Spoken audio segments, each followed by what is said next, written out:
Magandang araw sa inyo mga kaibigan. Itong ating almusalita sa araw na ito. Ang ebanghelyo natin ay John 6:30-35. Sabi ni Jesus, "Truly I say to you, it was not Moses who gave you the bread from heaven. My Father gave you the true bread from heaven."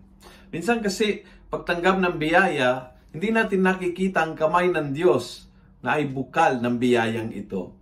Nakita nila yung tagapamagitan si Moses, pero hindi nila nakita na ang Diyos ay nasa likod ng himala na yan. At maraming himala sa buhay natin, nakikita natin yung nagbigay, hindi natin nakikita ang bukal ng biyaya. Ang paanyaya ni Jesus, feeling ko sa Ebanghelyo ngayon is, look farther, look deeper, look beyond, para makita mo sa dinami-daming grasya na tinatanggap mo araw-araw, sa mga biyaya na dumarating sa buhay mo, makikita, maramdaman, ma-appreciate ang Panginoon na nasa likod ng biyayang ito. Maaring hindi mo siya nakikita. Ang nakita mo ay isang kaopisina mo o ang magulang mo o ang isang kaibigan na nagbigay ng tulong, na andyan para sa iyo, na nag-open ng pagkakataon, na nag-hire sa iyo sa trabaho. Ang nakikita mo ay tao in the front line, tulad ni Moses.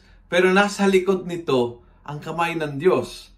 At ang sabi ni Jesus, tingnan nyo yung bukal, tingnan nyo kung saan nagsimula ang biyaya. And you will be so grateful.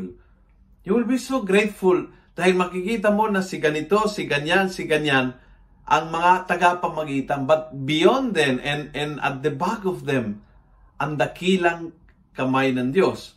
And so you will feel sa lahat ng pagkakataon, ang pag-aaruga ng Diyos sa iyo. Ang pagmamahal ng Diyos sa iyo, ang pagkalinga, tunay at ganap ng Diyos sa iyo.